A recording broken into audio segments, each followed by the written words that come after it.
போன அக்டோபரில் ஒரு நோட்டீஸ் அனுப்புனாரு, இப்போ ஒரு நோட்டீஸ் அனுப்பியிருக்காரு. அதுக்கு அவர் பதில் சொல்லலைன்னு.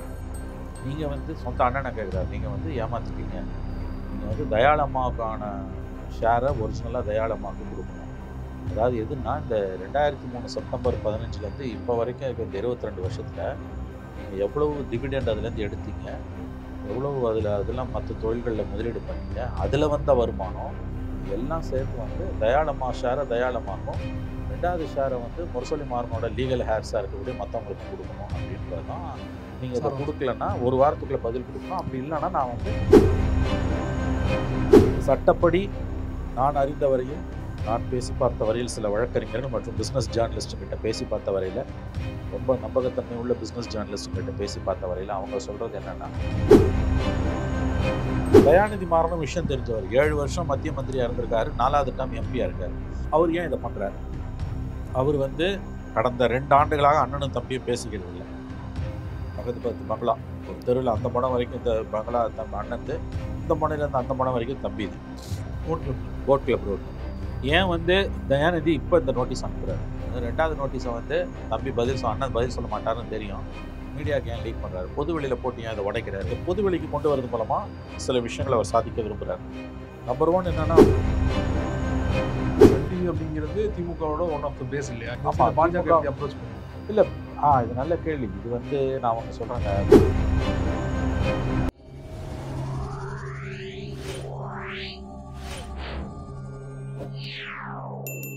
அரசியல் களம் நேயர்களுக்கு வணக்கம். இன்றைக்கு நம்மோடு நேர்காணலுக்காக மூத்த பத்திரிகையாளர், அரசியல் திறனாய்வாளர் மனத்திருமிகு மணி அவர்கள் நம்மோடு இணைந்திருக்கிறார். அவரோடு பேசலாம். வணக்கம் சார். சார் வணக்கம். சன் குழும பங்குகள் தொடர்பாக தயாநிதி மாறன், முன்னாள் மத்திய அமைச்சர் தயாநிதி மாறன் அவருடைய சகோதரர் கலாநிதி மாறன் மீது ஒரு நோட்டீஸ் அனுப்பியிருக்காரு அப்படிங்கிற மாதிரியான தகவல் கடந்த 2 தினங்களா வந்துட்டு இருக்கு.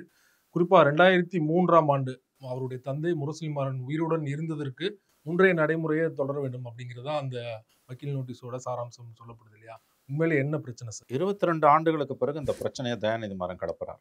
சுருக்கமாக சொல்றதுன்னா, 2003 செப்டம்பர் 15 அமெரிக்காவில் சிகிச்சை பெற்று வந்த முரசொலி மாறன், அன்றைய மத்திய அமைச்சர் முரசொலி மாறன் அமெரிக்காவில் சிகிச்சை தோல்வி அடைந்ததால் சென்னைக்கு திரும்பவும் அழைத்து வரப்படுகிறார். செப்டம்பர் 8ஆம் தேதி அழைத்து வரப்படுகிறார். செப்டம்பர் 15ஆம் தேதி சென்னை திரும்பிய 7வது நாள் கிட்டத்தட்ட சன் குழுமத்தில் இருந்த 60% பங்குகளை தன்னுடைய பெயருக்கு கலாநிதி மாறன் மாற்றிக்கொள்கிறார். அது வரைக்கும் அவருக்கு வந்து 93ல் ஆரம்பிக்கப்பட்ட அந்த சன் டிவியில் 2003 வரைக்கும் அவர் சேர்மன் மேனேஜிங் டைரக்டர் தானே ஒழிய ஒரு பங்கு ஷேர் கூட அவர் கிடையாது. பங்குகள் பூரா வந்து முரசொலி மாறன் பேர்லேயும், அவங்க தயாநிதி மல்லிகா மாறன் பேர்லேயும், அதன் பிறகு வந்து தயாளம்மாள் பேர்லேயும் தான் இருந்தது. முரசொலி மாறன் பேர் கூட கிடையாது. முரசொலி மாறன் டவுட்ஃபுல் எனக்கு சப்ஜெக்ட். மல்லிகா மாறன், தயாளம்மாள் 2 பேரில் தான் இருக்குது அந்த சார். நவம்பர் 23 மாறன் இறந்துடுறாரு. இப்போ அதன் பிறகு நீங்கள் பார்த்தீங்கன்னா வந்து கிட்டத்தட்ட அதன் பிறகு 2011-12 ஆண்டு எனக்கு சரியாக தெரியல, அவங்க வந்து ஐபிஓ போகிறாங்க, அதாவது பப்ளிக் ஷேருக்கு போகிறாங்க. பப்ளிக் ஷேருக்கு போய் பல வருடங்கள் ஆகுது.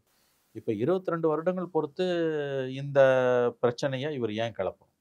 அதாவது லிமிட்டேஷன் பீரியடுன்னு ஒன்று உண்டு. அதாவது வந்து இந்த மாதிரி ஒரு பிரச்சனை வருதுன்னா 3 வருஷம் என்னமோ தான் லிமிட்டேஷன் பீரியடு. அதை தாண்டி நீங்கள் போகிறீங்கன்னா வந்து அதில் ஏதோ இது இருக்குது.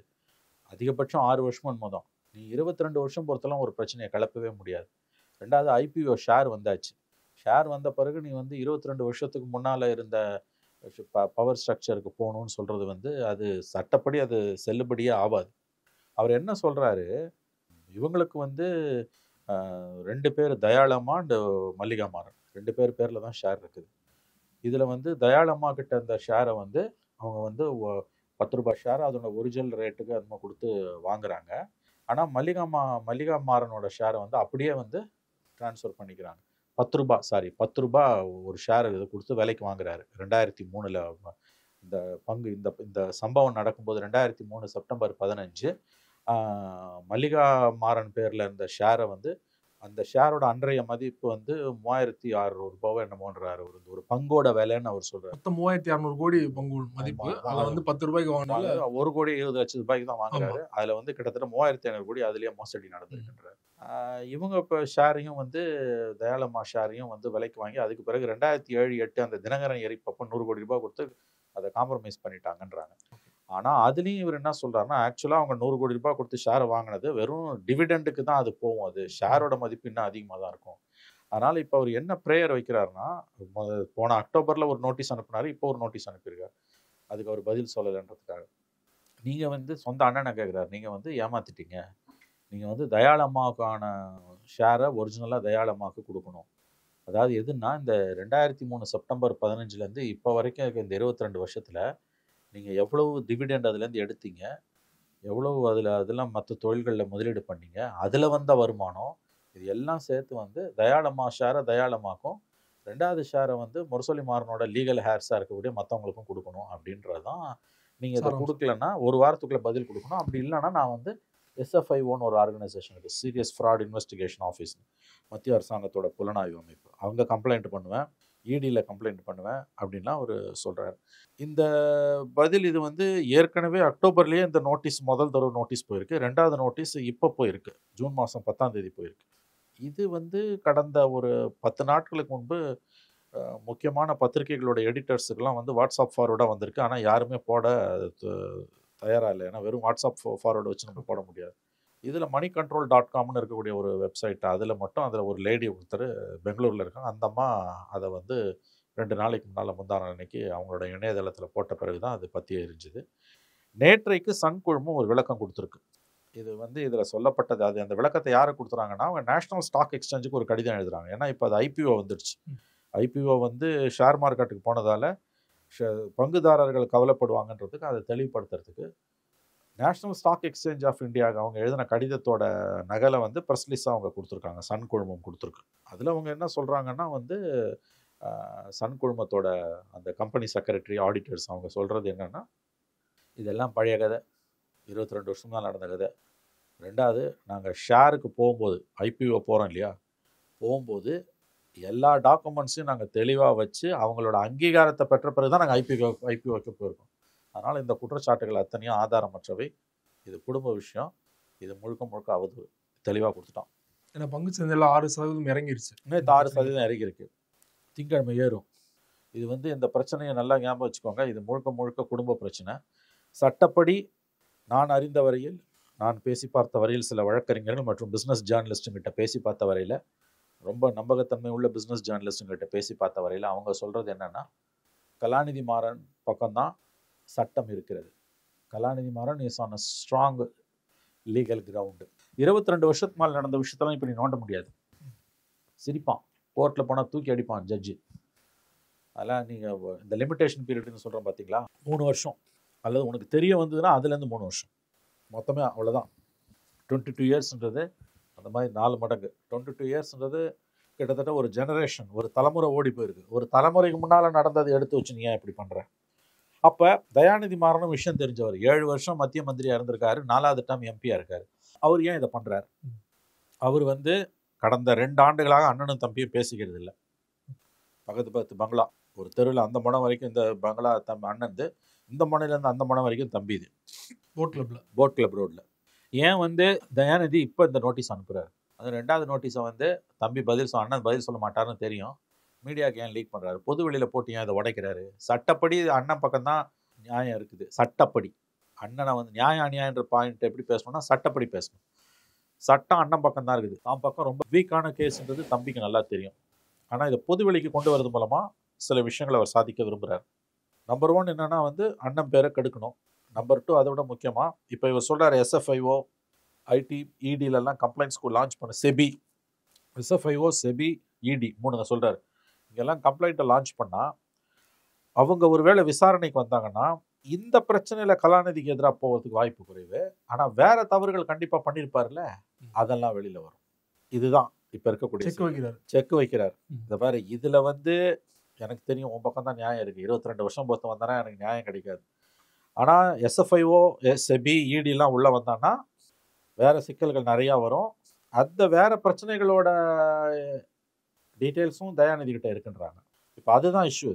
இது கிடையாது மெயின். இதுக்கு நடுப்புற வந்து காம்ப்ரமைஸ்க்கான ஃபார்முலா ஏற்கனவே ஒர்க் அவுட் பண்ணிட்டு தான் இருக்காங்க போல். ஸ்டாலின் அவர்கள் இந்த பிரச்சனையை தீர்த்து வைக்கணும் அண்ணன் தம்பிக்கு மத்தியில்னு முயற்சிகள் எடுத்திருக்கிறார் தான் தகவல் வருது. ஏன்னு கேட்டிங்கன்னா, இன்னும் 9 மாதத்தில் எலெக்ஷன் வரப்போகுது, கரெக்டாக 9 months எலெக்ஷன். இந்த 9 மாதம் எலெக்ஷன் வரும்போது இந்த பிரச்சனை வந்து இப்படியே வெளியில் இருந்ததுன்னா அது திமுகவுக்கு ஒரு பின்னடைவை ஏற்படுத்தும். சன் குழுமத்தில் பெரிய பிரச்சனை, அண்ணன் தம்பியை ஏமாத்திட்டான், தம்பி வந்து அண்ணன் மேலே சார்ஜ் வைக்கிறான், பல ஆயிரம் கோடி கொள்ள அப்படின் போது இவ்வளோ பணம் திமுக கருணாநிதி குடும்பத்துக்கு எப்படி வந்துன்ற கேள்வி தான் மக்கள் மத்தியில் வரும். நேத்தே அண்ணாமலை சொல்லிட்டார், மக்கள் படத்தையே கையாளல் பண்ணியிருக்காங்க அப்படின்னு. அவ்வளோதான். அப்போ இந்த பிரச்சனையை வந்து பொதுவெளியில் வச்சா திமுகவுக்கு பெரிய பாதிப்புன்னு ஸ்டாலினுக்கு தெரியும். 26 தேர்தலில் எப்படியாவது ஜெயிச்சிடணும்னு ஸ்டாலின் வந்து கங்கணம் கட்டிட்டு வேலை செஞ்சுட்டு இருக்கார். சின்ன சின்ன விஷயத்த கூட வந்து சரி செய்யணும்னு விரும்பும்போது இது வந்து அவருக்கு பெரிய தலைவலி. அதனால் இதை சரி செய்வதற்கான எல்லா முயற்சிகளையும் அவர் மேற்கொண்டிருக்கிறார் தான் நான் கேள்விப்பட்டேன். இந்த நோட்டீஸ் ஃபஸ்ட்டு நோட்டீஸ் வந்த பிறகு ஒரு ரவுண்டு ஸ்டாலின் வந்து 2 தரப்பையும் கூப்பிட்டு பேசினதாகவும், அதில் வந்து கலாநிதி பிடி கொடுக்காம பேசினதாகவும், தயாநிதி மாறன் ரொம்ப உணர்ச்சி வசப்பட்டு பேசினதாகவும் தகவல் வருது. ஏதோ ஒரு குறிப்பிட்ட அமௌண்ட், ஒரு எக்ஸ் அமௌண்ட்டை வந்து கலாநிதி மாறன் வந்து கொடுப்பதாக ஒப்புக்கொண்டதாகவும், பட் அந்த எக்ஸ் அமௌண்ட் தனக்கு திருப்தி இல்லைன்னு இவர் ஏற்றுக்கொள்ள மறுத்ததாகவும் சொல்கிறாங்க. ஃபஸ்ட் ரவுண்டு பேச்சுவார்த்தை தோல்வியில் முடிஞ்சிருக்கு. விஷயம் என்னென்னா, ஸ்டாலின் வந்து இந்த பிரச்சனையை கையில் எடுத்திருக்கார். இந்த குடும்ப அண்ணன் தம்பி பிரச்சனையை தீர்த்து வைக்கலன்னா திமுகவுக்கு தேர்தலில் பெரிய பாதிப்பை ஏற்படுத்தும்னு அவர் நம்புகிறாரு. அதனால் சமரச முயற்சிகள் தொடர்கின்றன. இது சமரசம் எட்டப்படும்னு சொல்கிறாங்க. இதுக்கு மேலே இது ஒன்றும் கோர்ட்டுக்கெல்லாம் போகாதுன்னு. ஏன்னா கோர்ட்டுக்கு போனால் தயாநிதி தோற்றுருவார். சட்டம் வந்து நியாயம் வந்து சட்டப்படி நியாயம் வந்து கலாநிதி பக்கம் தான் இருக்குது. வேறு ஏதாவது சிக்கலில் மாட்டினார்னா அது வேறு விஷயம். இந்த பர்டிகுலர் இஷ்யூ எடுத்துகிட்டு போனார்னா தயாநிதி பக்கம் எந்த நியாயமும் கிடையாதுன்னு தான் பரவலாக வரக்கூடிய தகவல்கள் சொல்லியிருக்கேன். இதில் வந்து சட்டப்படி அது தோக்குறாங்களோ ஜெயிக்கிறாங்களோ, இந்த பிரச்சனையை பொதுமக்கள் மத்தியில் தொடர்ந்து ஒரு பேசுபடு பொருளாக வைத்திருந்தால் நிச்சயம் திமுகவுக்கு 26 தேர்தலில் ஒரு பின்னடைவை ஏற்படுத்தும்னு தெளிவாக புரிந்து வைத்திருக்கிறார் மு.க. ஸ்டாலின். அதனால் அவர் வந்து இந்த பிரச்சனையை எப்படியும் தீர்த்து வைத்து விடுவார். குடும்பத்திற்குள்ள ஒரு அமைதி வந்துடும். அண்ணன் தம்பி கட்டி பிடிச்சிட்டு ஒரு ஃபோட்டோ விரைவில் வெளியில் வரும்ன்றாங்க. ஏன்னா அப்படி தானே தினகரன் எரித்து 3 பேர் அப்பாவி இவர்கள் பலியான பிறகு குடும்பம் பிரிஞ்சு மே மாதம் 2007 அந்த சம்பவம் நடக்குது. 2008 டிசம்பர் 1 எல்லா ஒட்டுமொத்த குடும்பமும் ஒன்று சேர்ந்துச்சு. கண்கள் இனித்தன இதயம் இதயம் இனித்ததுன்னாரு கலைஞர்.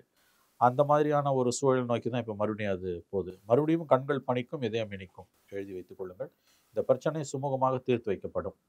ஏன்னா இது வளர்றது திமுகவோட வெற்றி வாய்ப்புக்கு பாதிப்பு என்பதால் ஸ்டாலின் வந்து இந்த பிரச்சனையை தீர்த்து வைப்பார். ஸ்டாலின் தலையில்லைன்னா இந்த பிரச்சனை பெரிய சிக்கலாகும். கோர்ட்டுக்கு போவோம். இந்த பிரச்சனையில் கலாநிதிக்கு ரிலீஃப் கிடைச்சாலும் வேறு சிக்கல்களை கலாநிதிக்கு தயாநிதியால் உருவாக்கப்பட முடியும்ன்றாங்க. ஏன்னா அவருக்கு தெரியல பாம்பின் கால் பாம்பறியும். அதனால் அவரும் ஒன்றும் சாதாரணமானவர் கிடையாது. அவர் மத்திய அமைச்சர் வந்திருக்காரு. அதனால் அவருக்கும் தெரியும் இது என்ன எங்கெங்கெல்லாம் அண்ணன் தப்பு பண்ணியிருக்கான்னு. ஆகவே அவர் வந்து இந்த விஷயத்தை வந்து கையில் எடுத்திருக்காருன்னா கண்டிப்பாக வந்து கலாநிதிக்கு இது சிக்கல் தான். இது டெஃபினட்டாக கலாநிதி மாறனுக்கு ஒரு சிக்கல். கிரிக்கெட் ஐபிஎல் அணி அது தொடர்ந்து பல்வேறு சாம்ராஜ்யத்தை வந்து கலாநிதி மாறன் தன் பக்கம் தான் வைத்திருக்காருன்னா இவர் பக்கம் எந்த சொத்துகளுமே இல்லையா? அது எனக்கு தெரியாது. யார் பக்கம் என்ன சொத்து, இதில் நியாயம் அநியாயம் யார் பக்கம் கூட நான் பேச விரும்பல. ஒரு மிகப்பெரிய புருதோன்னு ஒரு மிகப்பெரிய ஒரு தத்துவ ஆசிரியன் தான். அவன் சொல்லுவான், சொத்து என்பதே திருட்டு. அவன் சொத்தாக இருந்தாலும் யாராக இருந்தாலும் இவங்கள மட்டும் இல்லை, கலாநிதியோ தயாநிதியோ XYZ இல்லை. அப்படி பார்க்கும்போது இதில் நியாயம் எதுவும் கிடையாது. ஆனால் ஒன்று புரிஞ்சுக்கோங்க, நீங்கள் இந்த சன் டிவியோட க்ரோத்துன்றது 4 கோடி ரூபாய் திமுக அறக்கட்டளையில் கடனை வாங்கி 93 ஆரம்பிக்கிறாங்க. 93 96 காலகட்டத்தில் ரொம்ப ஸ்ட்ரகிளிங்காக தான் இருக்குது. 96 அதிகாரம் வருது கைக்கு. 96 அவங்களுக்கு நல்லா ஞாபகம் வச்சுக்கோங்க, அதிகாரம் வந்தது 2013 வரைக்கும் அவங்களுக்கு மத்திய மாநில அரசுகள் அதிகாரம் இருந்தது. 96 2001 மாநிலத்தில் சிஎம் கலைஞர். 96 ஜூன்லேருந்து 98 பிப்ரவரி வரைக்கும் தேவேகவுடா ஐக்கிய குஜரால் 1.5 வருஷம். அகெயின் 99 ஏப்ரல்லேருந்து ஒரு ஓட்டில் வாஜ்பாய் ஓட்டு போட்டதுக்கு வந்து ஆனால் கூட்டணியில் சேர்ந்து செப்டம்பரில் மறுபடியும் ஜெயிச்சு வாஜ்பாய் கவர்மெண்ட்டில் போய் 99 செப்டம்பர்லேருந்து 2003 டிசம்பர் வரைக்கும் வாஜ்பாய் கவர்மெண்ட். 2004 மேலேருந்து 2013 மார்ச் வரைக்கும் மன்மோகன் சிங் கவர்மெண்ட். மாநிலத்தில் 96 2001 2006 11 பிட்வீன் 96 and 2013 17 வருஷத்தில் 10 ஆண்டுகள் மாநிலத்தில், மத்தியில் வந்து 1.5 + 4 5.5 + 9 14.5 வருஷம். ஸோ 17 ஆண்டுகளில் 14.5 ஆண்டுகள் மத்தியிலும் மாநிலத்திலும் ஆட்சி. 10 ஆண்டுகள் அங்கே 14.5 ஆண்டுகள். அப்போ அந்த சொத்து செல்வாக்கு எவ்வளோ வளர்ந்துருக்கும் நீங்கள் புரிஞ்சுக்கலாம். புரியுதா? அந்த பேக்ரவுண்டில் பார்த்தீங்கன்னா பல ஆயிரம் கோடிகள் அவங்களுக்கு இருக்குது. அதிகாரப்பூர்வமாக ஸ்டாக் எக்ஸ்சேஞ்சு கால்குலேஷன் படியே வந்து எனக்கு தெரிஞ்சு வந்து மாறனோட சொத்து மதிப்பு வந்து $3 billion, 2.9 பில்லியன், 3 பில்லியன் வச்சுக்கலாம். 3 பில்லியன்னா வந்து 75,000 கோடி. அதிகாரப்பூர்வமாக இருக்கிறத விட 3 மடங்கு கூட இருக்கும் சாதாரணமாக. ஸோ 75,000 கோடியிலேருந்து 1 லட்சம் கோடி இருக்கும் கலாநிதி மாறன் மட்டும். தயாநிதி மாறனோட சொத்து மதிப்பு தெரியல, அதுவும் பல ஆயிரங்கள் கோடி இருக்கும். இப்போ இந்த நோட்டீஸில் அவர் ஒன்று சொல்கிறாரு, இவங்க தங்கச்சி மாறனோட தங்கச்சி கலாவோட தங்கச்சி அன்புக்கரசின்னு அவங்க அமெரிக்காவில் டாக்டர் இருக்காங்க, அவங்களுக்கு 500 கோடி ரூபாய் கொடுத்து செட்டில் பண்ணியிருக்காரு. இப்போ இதெல்லாம் பேசும்போது இந்த அமௌண்ட்டெல்லாம் பேசும்போதே உங்களுக்கு வந்து மைண்ட் பாகலிங்காக இருக்கும். ஸோ இது வந்து பணம் 1 லட்சத்துல டீல் பண்ற ரொம்ப சாதாரணமாக 50 ரூபாய் 100 ரூபாய் பார்க்குறவனுக்கு 500 கோடி 50,000 கோடின்றது இதை வந்து திமுகவோட பொலிட்டிக்கல் பவர்லேருந்து பிரித்து பார்க்க முடியாது. 96லேருந்து 2013 வரைக்கும் 17 ஆண்டுகள் மத்தியிலும் மாநிலத்திலும் அதிகாரத்தில் இருந்த திமுகவோட அரசியல் அதிகாரத்திலேருந்து சன் டிவியோட வளர்ச்சியை, சன் டிவியோட பணத்தை நம்ம பிரித்து பார்க்க முடியாது. 4 கோடி ரூபாய் இந்தியன் பேங்க்கில் கடனை வாங்கினவங்க திமுக அறக்கட்டளை சார்பாக இன்னைக்கு எங்கே வந்து நிற்குது? அந்த திமுகவுக்கு எதிராகவே சன் டிவி செயல்பட்டுது. தினகர எரிப்பு, 2G வழக்கில் ராஜாவையும் கனிமொழியும் மாட்டி விட்டது. இதெல்லாம் அவங்க பண்ண வேலைகள் தான். இன்னைக்கு குடும்பத்துக்குள்ள ஒரு சிக்கல் வந்திருக்குது. இந்த சிக்கல் தீர்த்து வைக்கப்படும். இது வந்து சட்டப்படி வந்து கலாநிதி மாறனை இப்போதைக்கு ஒன்றும் பண்ண முடியாது. இப்போ நீங்கள் சொன்னது மாதிரி இடைப்பட்ட காலத்தில் வந்து திமுக ஃபேமிலிக்கும் கலைஞர் ஃபேமிலிக்கும் கலாநிதி மாறன் ஃபேமிலிக்குமே நிறைய பிரச்சனைகள் வந்தாலுமே அவங்கெல்லாம் தயாளம்மாவுக்கு பேரில் வந்து 50% ஷேர் இருந்ததுன்னா அவங்க இது நாள் வரைக்கும் எந்த கொஸ்டினும் எழுப்பல இல்லையா? இல்லைங்க, அவங்க எழுப்புனாங்க. 2007-8 ஒரு சிக்கல் வந்தது. ஓகே, இந்த அளவுக்கு போகல. அதாவது அப்போ பிரச்சனையாகி தினகரன் எரிப்புக்கு பிறகு குடும்பம் பிரிஞ்சு கிடந்தப்ப கேபிள் எல்லாம் வெட்டி போட்டார். குறிப்பாக மதுரையில் அழகிரி கேபிள் எல்லாம் வெட்டி போட்டு பெரிய சிக்கலாகி அதுக்கப்புறம் போய் காலில் விழுந்து அப்போ வந்து கிட்டத்தட்ட ஒரு 100 கோடி ரூபாய்க்கு மேலே வந்து ஏதோ ஒரு பெரிய அமௌண்ட்டை கொடுத்தா செட்டில் பண்ணாங்கன்றாங்க. அதுக்கு முன்னாலேயே, அதாவது 2003-4 இந்த ஷேர்ஸை வாங்கினாங்க பார்த்தீங்களா? முரசொலி மாறன் டெத் பெட்டில் இருக்கும்போது எல்லா ஷேரையும் தான் பக்கம் மாற்றிக்கும் போது தயாளம்மாவுக்கு வந்து ஆக்சுவலாக ஒரு 100 கோடி ரூபாய் கொடுத்து செட்டில் பண்ணியிருக்காரு. ஆக்சுவலாக அதுவே கம்மியான அமௌண்ட். அந்த 100 கோடி டிவிடெண்ட் தான். அந்த ஷேரை வச்சுருந்தாங்கன்னா அவங்களுக்கு வேற பெரிய அமௌண்ட் வரும். அவங்களுக்கு தெரிஞ்சிருக்குல்ல, 100 கோடி பிற்பாடு தெரிஞ்சுதான் ஒரு காம்ப்ரமைஸ் ஆச்சுன்றாங்க. இந்த பிரச்சனை வந்து தயாநிதி அண்ட் அவங்க ஃபேமிலிக்குள்ள, கலாநிதியோட ஃபேமிலிக்குள்ள வந்த சிக்கல் இவங்களோட பிரச்சனை. அது இவ்வளவு நாளாக வந்து ஒரு 2 வருஷமா இவர் ஃபைட் பண்ணிட்டு இருக்காரு. யாரு? தயாநிதி வந்து ஃபைட் பண்ணிட்டு தான் இருக்காரு. முதல் நோட்டீஸுக்கு மரியாதை இல்லை, 2வது நோட்டீஸுக்கும் மரியாதை இல்லைன்னா ஒரு பொது வெளியில் போட்டு உடச்சிட்டார். இப்போ அவர் சொன்ன SFIO, SEBI, EDயில் போய் அவர் கம்ப்ளைண்ட் பண்ணாருன்னா அவங்க விசாரணை கண்டிப்பாக வருவாங்க. வந்தாங்கன்னா வந்து இந்த கேஸில் கலா மாட்ட மாட்டார். ஆனால் வேறு விஷயங்கள் வெளியில் வந்துடும். ஏன்னா அது ஒரு எம்பையர். சன் டிவி மட்டும் இல்லை, இங்கிலாண்டில் கிரிக்கெட் டீம் வச்சுருக்காங்களாம். சவுத் ஆப்பிரிக்காவில் கிரிக்கெட் டீம். இது IPL தவிர IPL சன்ரைசர்ஸ் ஹைதராபாத் அங்கே லீக்ல அங்கே ஒரு டீம் வச்சுருக்காங்களாம். ப்ளஸ் ஜெட் ஏர்வேஸ் இருக்குது, ப்ளஸ் ஃபாரின்ல இன்வெஸ்ட்மெண்ட்ஸ் இருக்குது. அவர் அழகாக வந்து அவனோட இன்ட்ரெஸ்டிங்காக அவரோட மிரட்டல்களை பார்த்தீங்கன்னா ரொம்ப சுவாரஸ்யமாக இருக்குது தயாநிதி. இது நான் வந்து SEBI, SFIO, EDயில் கம்ப்ளைண்ட் பண்ணுவேன். ஒரு வாரத்துக்குள்ளே பதில் சொல்லனா 12 channel, 24 channel, radio station, website எல்லாத்தையும் இழுத்து மூடுவேன். BCCIல கம்ப்ளைண்ட் பண்ணி IPL டீமை ரத்து பண்ண சொல்லுவேன். DGCAல சொல்லி ஸ்பைஸ் ஜெட்டை கேன்சல் பண்ண சொல்லுவேன். ஒன்றுன்னா எடுக்கிறாரு. இப்போ அந்த இடத்துலலாம் SFIO, SEBI, ED உள்ள பூந்துதுன்னா பூர முடியுமான்னு நமக்கு தெரியல. பூந்துதுன்னா வேற சிக்கல்கள் வெளியில வரும். இந்த விஷயத்தை வந்து சன் டிவி அப்படிங்கிறது திமுகவோட ஒன் ஆஃப் த பேஸ் இல்லையா? இந்த விஷயத்தை பாஜக எப்படி அப்ரோச் பண்ணுவாங்க? இல்லை, இது நல்ல கேள்வி. இது வந்து நான் ஒன்று சொல்கிறேங்க, பிஜேபி ஒன்றும் பெருசாக இந்த விஷயத்தில் தலையை விட்டு திமுகவை டிஸ்டர்ப் பண்ணாது. ஏன்னு கேட்டிங்கன்னா வந்து இது முழுக்க முழுக்க தயாநிதி மாறன் எழுப்பியிருக்க பிரச்சனை வந்து சட்டப்படி கோர்ட்டில் நிற்காத பிரச்சனை. 22 வருஷம் பொறுத்து எந்த பிரச்சனையை கிளப்பினாலும் அது நிற்காது. சும்மா நம்ம தனிப்பட்ட முறையில் நம்ம ஆசையை தீர்த்துக்கிறதுக்கு வேணால் ED வருது, SEBI வருதுன்னு பேசிக்கலாமே ஒழிய ஒன்றும் நடக்காது. அது இல்லாமல் வந்து இதில் வந்து அடிப்படையில் வந்து ஒரு இன்ஸ்டிடியூஷன் இருக்குது. 22 இயர்ஸ் முன்னால் நடந்த சிக்கல். அதில் நல்லா பார்த்தீங்கன்னா IPO வந்த பிறகு மோசடி நடந்திருந்ததுன்னா உள்ளே போவாங்க. ஷேர் மார்க்கெட்டில் பண்ண பாருங்க, 1992-93 வந்து மிகப்பெரிய ஒரு ஷேர் மார்க்கெட் புரோக்கர் மாட்டினானே, அவன் பற்றி படம்லாம் கூட வந்து ஹர்ஷத் மேத்தா மாதிரி மாட்டுவாங்க. அதெல்லாம் இவங்க செய்யலை. ஏன்னா நேற்று சன் டிவியோட அந்த விளக்கம் ராத்திரி காலையில் 12 மணிக்கு சன் டிவியில் வந்து அந்த ப்ரெஸ் லிஸ்ட்டில் பார்த்தீங்கனாலே ஒரு விஷயம் தெளிவாக தெரியுது. ரொம்ப தெளிவாக, ரொம்ப சிம்பிள் ஸ்டேட்மெண்ட். அது வந்து இதெல்லாம் அவதூறு. நாங்கள் முறையாக தான் நிறுவனத்தை நடத்திக்கிட்டு இருக்கோம். நாங்கள் IPO போகும்போது இது சம்மந்தமான மொத்த தேவையான எல்லா டாக்குமெண்ட்டையும் சம்மந்தப்பட்ட அமைப்புகள்கிட்ட கொடுத்து அவங்க அதை வெட் பண்ண பிறகு தான் IPOக்கு போயிருக்கோம். அதனால் எந்த சார்ஜும் இல்லை. அது உண்மை. அது IPO போகிறான்னாலே அவங்ககிட்ட கிளியர் டாக்குமெண்ட் இல்லாமல் போக முடியாது. இவ்வளோ நாள் தப்பு பண்ணிட்டு IPOவில் ஒருத்தர் இருக்க முடியாது. ஸோ இதில் இவரால் ஒன்றும் பண்ண முடியாது தயாநிதியால். தயாநிதிக்கும் அது தெரியுன்றாங்க. அவரோட நோக்கம் வந்து போட்டு பொதுவெளியில் உடைக்கிறது. பிரச்சனை உடைக்கிறதுக்கான நோக்கம் 2-3 நோக்கம் சிவா. ஒன்று, ஸ்டாலினுக்கு நெருக்கடியை உண்டாக்குறது. பிரைம் எய்ம் ஸ்டாலினுக்கு நெருக்கடியை உண்டாக்கி பிரச்சனை தீர்த்து வைக்கலன்னா இது அண்ணன் தம்பி சண்டை வந்து திமுகவோட வெற்றி வாய்ப்பை கண்டிப்பாக பாதிக்கும். 500 கோடி கொடுத்தாங்க, 1000 கோடி கொடுத்தாங்கன்ற வார்த்தை மக்கள் மத்தியில் வரதே திமுக விரும்பாது. பாடுறா திமுக எவ்வளோ கொள்ளடிச்சிட்டான் தான் பேசுவாங்க. அதை கண்டிப்பாக எலெக்ஷன் டைமில் அவங்க விரும்ப மாட்டாங்க. ஸோ ஸ்டாலினுக்கு ஒரு நெருக்கடியை உண்டாக்கி தயாநிதியை வழிக்கு கொண்டு வருது. ரெண்டாவது, இது எஸ்எஃப்ஐஓலாம் அங்கே இடியில் கம்ப்ளைண்ட் பண்ணுறது மூலமாக உள்ளே வந்தால் இந்த கேஸில் உள்ளே வர முடியாது. ஆனால் எவிடன்ஸோடு அவங்க ப்ரொசீட் பண்ண ஆரம்பித்தாங்கன்னா மற்ற விஷயங்களில் இவர் மாட்டுவார். வேற எவ்வளோ சிக்கல்கள் இருக்குன்றாங்க உள்ள. ஸோ அவர் வந்து தனக்கு வர வேண்டிய பணத்தை அண்ணன் மொத்தமாக எடுத்துகிட்டு போயிட்டாரு. அந்த வருத்தத்தில் கோவத்தில் தான் அவர் இவ்வளவும் இதை பண்ணியிருக்காரு அப்படின்றாங்க. ஸோ தங்கச்சிக்கு 500 கோடி கொடுக்குறாங்கன்னா, இப்போ தயாளு அவங்க சார்பாக 100 கோடி கொடுத்தாங்கன்னா அது அப்போ 100 கோடி. இப்போ இவர் வந்து எவ்வளோ எதிர்பார்ப்பாரு அது தெரியாது. அந்த ஃபிகருக்குள்ள நம்ம போக முடியாது. எப்படியும் ஒன்று உறுதி பல ஆயிரம் கோடி இருக்கும். பல ஆயிரம் கோடி இருக்கும். அந்த ஃபிகர் எதுவுமே எனக்கு தெரியாது. சும்மா ஆளால வளர்றாங்க. வந்து அது என்னன்றதே நமக்கு தெரியாது. ஏன்னா அவரோட நோட்டீஸில் தெளிவாக சொல்கிறாரு, 22 வருஷமா நீ சம்பாதிச்ச பணம், அதன் மூலமாக வந்த உபத்தொழில்கள், அதில் குட்டி போட்ட பணம், வட்டி குட்டிக்கு வட்டி போட்ட பணம் எல்லாத்தையும் சேர்த்து எங்கள் ஷேரையும் அவர் தான் கேட்காம தயாளம்மாவுக்கும் கேட்குறாரு. தயாளம்மாவுக்கு கேட்குறாருன்னா யாருக்கு? அது தயாளம்மாவுக்கு பிறகு அது யாருக்கு? 4 பேருக்கு. ஸ்டாலின், அழகிரி, அவங்க யாருமே கேட்கல. செல்வி, தமிழரசு. அவங்க கேட்கலன்றது இல்லை, இவங்க மூலமா அவங்க கேட்குறாங்கன்னு நீங்கள் எடுத்துக்கலாம். இவர் தனக்கு கேட்கறத வந்து அவங்களையும் எதுக்கு இழுத்து வச்சு கேட்குறாரு இவர்? இல்லை அவ்வளோ பொதுநலவாதியா தயாநிதி மாறன்? ஏன்னா அவருக்கு ஒரு பொலிட்டிக்கல் ப்ரொடெக்ஷன், அரசியல் பாதுகாப்பு இல்லாமல் கலாநிதியை எதிர்கொள்ள முடியாதுன்னு நல்லாவே தெரியுது. அரசியல் பாதுகாப்பு இல்லாமல் கலாநிதியை எதிர்கொள்ள முடியாதுன்னு தெரிஞ்சுதான் அவர் தயாலுவையும் உள்ள இழுக்கிறார். கடந்த 1 வருஷமா உதயநிதியோட ரொம்ப சுத்திக்கிட்டு இருக்கிறது காரணம் இப்போ புரியுதா? தயாநிதி பார்லிமெண்ட்ல 4வது டேர்ம் எம்பியா பொறுப்பேற்றுக்கிறார். ஃப்ரெஷ் எம்பி கிடையாது, 4th டைம். போன வருஷம் பதவி ஏற்றுக்கிட்டு உதயநிதி வாழ்கன்னு கோஷம் போட்டார். புரியுதா? அதெல்லாம் என்னன்னு இப்போ புரியுதா? அண்ணனை தனியாக எதிர்க்க முடியாது.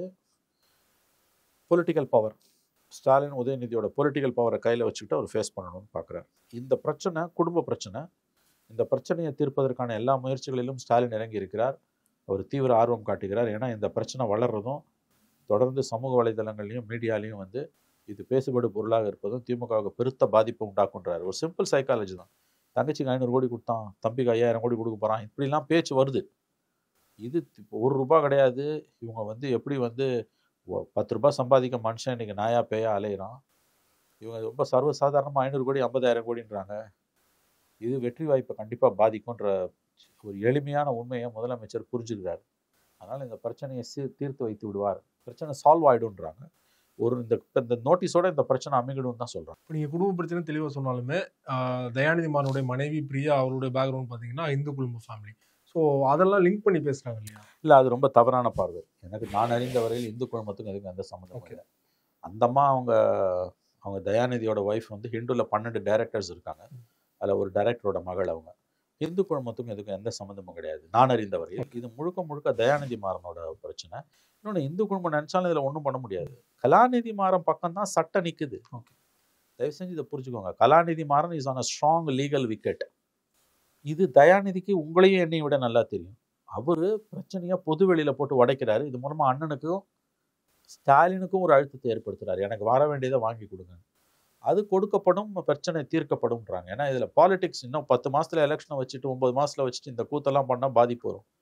ஸோ அதனால் ஸ்டாலின் வந்து அது குடும்பத்தில் மூத்தவர், கலைஞருக்கு பிறகு அவர் தான் பெரியவர். அவர் சால்வ் பண்ணிடுவார் இந்த பிரச்சனை. ஆல்ரெடி பேச்சுவார்த்தை போயிட்டு இருக்கு. விரைவில் நல்ல முடிவு எட்டப்படும்.